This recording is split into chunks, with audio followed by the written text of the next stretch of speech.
and Chamber for hosting us today. The founder of the company is in England, so normally he would do this presentation, so I'm going to substitute for him. I'm not as good of a presenter as him, but hopefully you can bear with me, and I'll walk you through what we are and what we're doing for the, and it's all being done here in Palm Bay, which I don't know, probably the first vehicle maker in Palm Bay, but anyways. So that's a rendering of what our car looks like. You probably saw the car outside as you walked in. It's currently in prototype stage. So what does a prototype mean? Has anyone seen the BlackBerry movie that just came out? Anyone seen that? No? Oh my God, it's a great movie. You have to see it. Anyways, they walk into this room with AT&T before they had a product with a prototype. And it's this little like Palm Pilot type phone with a keyboard on it that they built in a store, and it was falling apart. They said, this is our prototype. That was BlackBerry, and they wanted to be a very successful company. So what is outside right now is a prototype, but it works. And I'm going to show you later on, we're going to drive around, and it's all solar powered. One of the first vehicles in the world to be purely solar powered. There's a lot of vehicles out there with a solar panel on the roof, and et cetera, but this is 100% solar powered. Oh, I have the clicker. Let's see if this works. Oh, great. Okay, so show of hands, question. We'll start with a question. Who would like a vehicle that has free fuel forever? Okay, well that's what we have downstairs, a vehicle that can get free fuel forever. And so here's what that means in terms of cost. If you had this vehicle for 15 years, which is average, in which this vehicle can last 15 years, and you drive 35 miles a day, which this vehicle will give you 35 miles a day of free fuel. So basically you get 35 miles with solar charging every day. And that over the lifetime of the vehicle is 190,000 miles, which amounts to magically $26,000, which is, as Julian DeFano would say, is a happy coincidence, because that's roughly the price of the vehicle. So you save the fuel, which is the price of the vehicle, so I guess you'd say the vehicle's almost free in the end, that's if you've driven for 15 years. So this is a map of the sunshine around the globe, okay? So one of the things that we explain, this is a research that was done by Deloitte Insights a couple years ago that said over the next 10 years, 90% of all electric vehicles will be sold in 3 markets, North America, Europe, and China. So what happens with, that's only 2.5 billion people. So 5 billion people only get 10% electric vehicles. Why is that? Because there's a lack of charging infrastructure in a lot of these places, and there's lack of income to afford these expensive electric vehicles. So what we're trying to address with this vehicle is what's below the line, and again, Julian's phrase, happy coincidence, that's also where the sun shines. So if you look at selling a vehicle that is powered by the sun, you want to focus on places that get plenty of sunshine all year long. Sorry, I'm going the wrong direction. Okay, so that's the problem. The problem is that we have 5 billion people who are not going to have electric vehicles in the next 10 years. So our solution is what you see outside, is a purely solar powered electric vehicle. Some people say it looks like a golf cart, and I'm going to say, okay, that's fine, we agree. But if you look at it like, if you have a car, and if you have a cell phone, we're in between, right? So if you have a laptop and you have a cell phone, what's in between? A tablet. So we're like the tablet of cars, right? It's something you didn't know you need until you have it. So this is a vehicle that you could take on local trips, local roads. It's going to be great for places like the villages, where people drive within their community to their friend's house, to the clubhouse. We envision this being very popular in those communities, and eventually we'd like to get this vehicle at high volumes, a low enough cost to be in the rest of the world. And then of course, one benefit to this is zero emissions. So we talk about in our overview for investors that we save 68 tons of carbon emissions through not having to fuel the vehicle. We have a battery, so people ask, it's a solar powered car, do you have a battery? Yes, we have a battery. It's a small battery. So I don't know if you know, but who in this room has an electric vehicle?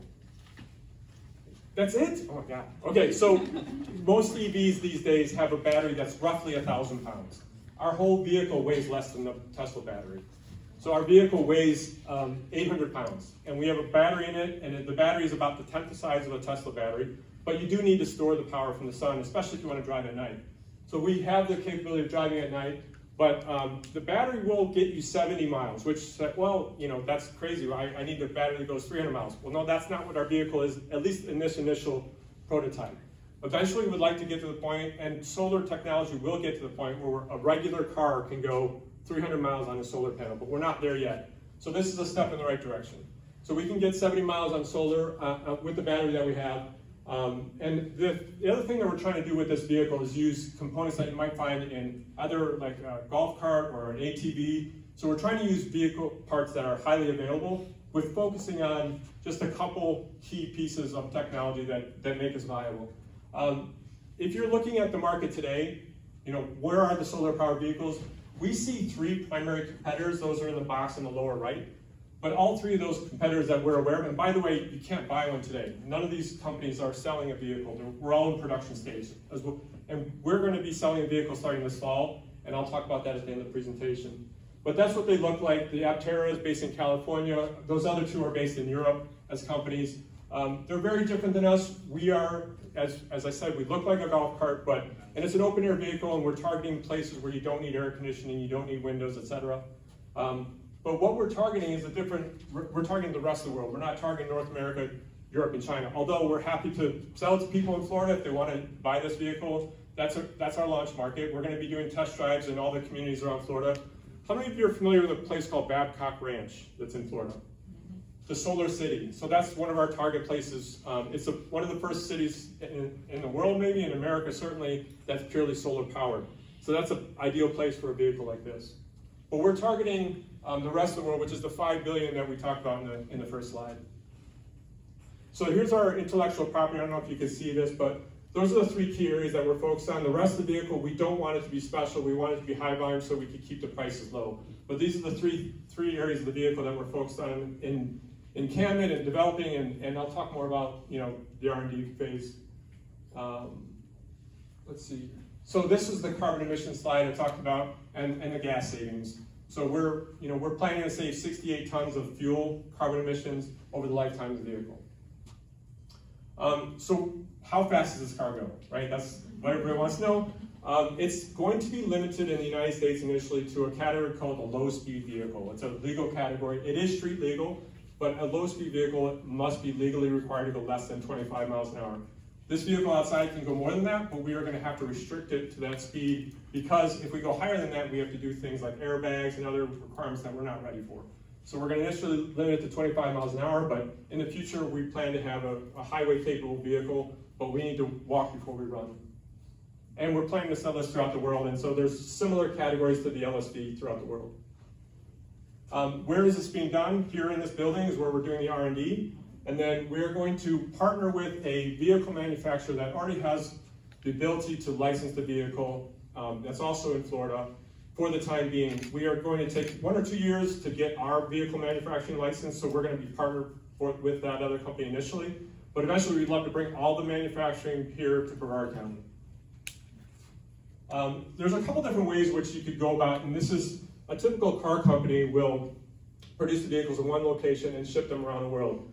Well, that leads to high tariffs, and one of the keys to this vehicle's success is low cost. So instead of building all the vehicles here and shipping around the world, we're planning to have assembly facilities all around the world, partner facilities.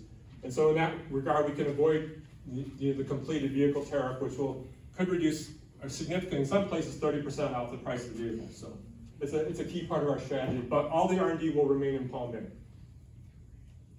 So how are we going about marketing? We are a startup. We are very limited in our resources and our funds, so we're going to be doing test drives throughout Florida. In the Babcock Ranch area, in the villages, in Vieira, where we know that people drive golf carts to high school, so we're going to target those communities for test drives, and then, ideally, we'd love to see these as fleet vehicles for campuses like L3 Harris, Lockheed, even Kennedy Space Center perhaps would be a good place for these vehicles. You just leave them outside and they're free fuel forever. You never need to worry about plugging them in or filling up with gas. What do we see as the market potential for this? So if you look out 10 years and you look out at what this market needs in terms of vehicles, we could easily see that in 10 years, our share of the market for solar transport systems could be $4 billion, and that's just 12% of the market. Again, this is focused on the developing world, not even considering places like Florida. These are our typical profiles of people that we'll be targeting, especially as we get into the developing world, so places like Central America, Africa, even parts of the Middle East and India. These are the types of profiles that we're looking at. And we're trying to make sure that we're focused on people that only need to drive a vehicle 35 miles a day, at least initially. And we do believe that in 10 years' time, solar technology will allow us to double that. So we're looking at 150 miles per charge in the future, but we're going to launch at 35 miles a day. Here's the team. Julian, like I said, is our founder. He's been at this for many years. We are about to launch, so we're actually, the key stage for us right now is getting investors to help us scale the production of this vehicle. We're going to need to purchase millions of dollars in parts from around the world to produce these vehicles. In order to do that, we need investors. So this is the team that we put together to help us get the investors and get the technology to where we need it. In the next 6 months, we're going to start producing vehicles. You may know some of these people.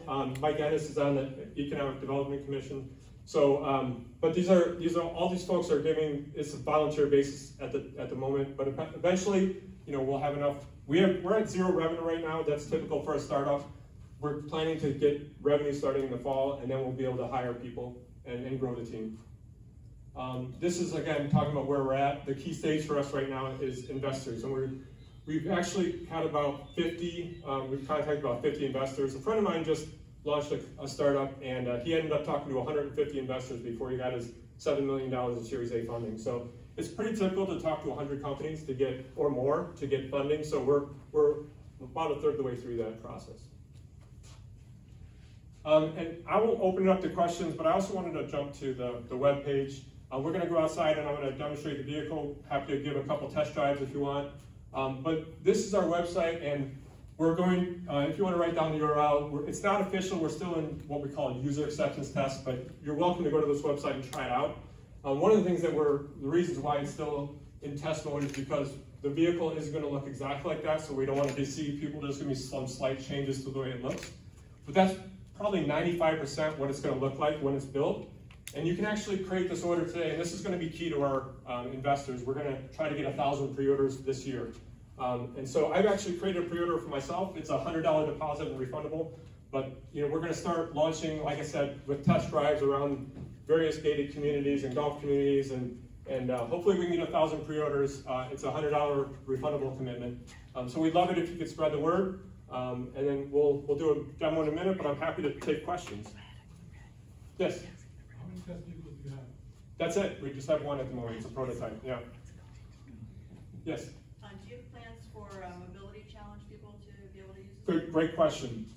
We have a lot of plans. So we are going to look at producing several vehicles. One of the interesting concepts that we've heard is places like India, they're going to want this as a public transportation vehicle. So we're thinking about doing like an 8-seater version for India market. Of course, if it's a public transportation vehicle, we do need to have handicap accessible capabilities. So, but we're also talking about doing like a pickup truck version for people that are farmers and they want to bring their produce to market. We're talking about doing a 5-seater. This is a 2-seater version to launch. But all that is going to be part of the R&D that happens here at Canyon. So yes. Yes? Is the solar panel on the roof? Correct. Or is it going to come, like if you want to park it in your garage, is there an external solar panel that can charge? That's an excellent question. Can you go back to the vehicle page? So this, scroll down a little bit. This is the solar panel roof. And we're in discussions with our R&D team about having an ability to add another solar panel underneath that roof that you could slide out when you're parked. So yeah, that's definitely in the plans, which will give you double the mileage. Yeah, good point. And these will be street legal? Correct. You'll have a license plate, you'll need a driver's license, they'll have headlights, tail lights, brake lights, turn signals, etc. Yes? You were talking about getting the cost down when you are able to scale. Yep. Do you have a ballpark figure of how low you're looking to get? Yeah, so for the developing, again, it's going to vary depending on the market because labor is going to be cheaper at our assembly partners in various places. So the developing world price target is $13,000. And we're going to, as you saw on the vehicle reservation page, we're launching at $29,000. We know that's a high price to pay, but unfortunately at the low volumes, we just can't make a profit without, and we have to be profit out of the gates. I'm sure some of you are familiar with a company called Rivian, started by R.J. Scaringe, who was from Rockledge, who now lives in Laguna Beach. He betrayed us and moved out of the state. But his father is still here. He runs mainstream engineering. But you know, they got billions of dollars of investment. We're only asking for a Series A of 15 million, so we have to be profitable from the gate. So we can't charge, you know, we can't charge a subsidized price where we're losing money on every vehicle. So we're going to start at 29, but hopefully get to the low teens in the future. Yes. What type of battery are you using? Lithium-ion battery, and it's a 5 kilowatt battery, which is again, it's about 1/10 the size and 1/10 the capacity of a Tesla battery. Yeah. Can these become enclosed? I'm sorry. Can you say that again? Can you enclose these? You know, windshield. So it will have a windshield on it. This does. It's hard to tell, but it has windshield, and we're talking about doing tarps on the side. We'll see how that goes. You know. Are you familiar with GEM? No. So they've been out for probably 20 years. Okay. Electric, but they were enclosed. Okay. And you could even get them with air conditioning. Okay. You know, essentially glorified golf cart. I'd love to talk to you about that afterwards. Yeah. Any other questions? Or do you want to just see the vehicle in action?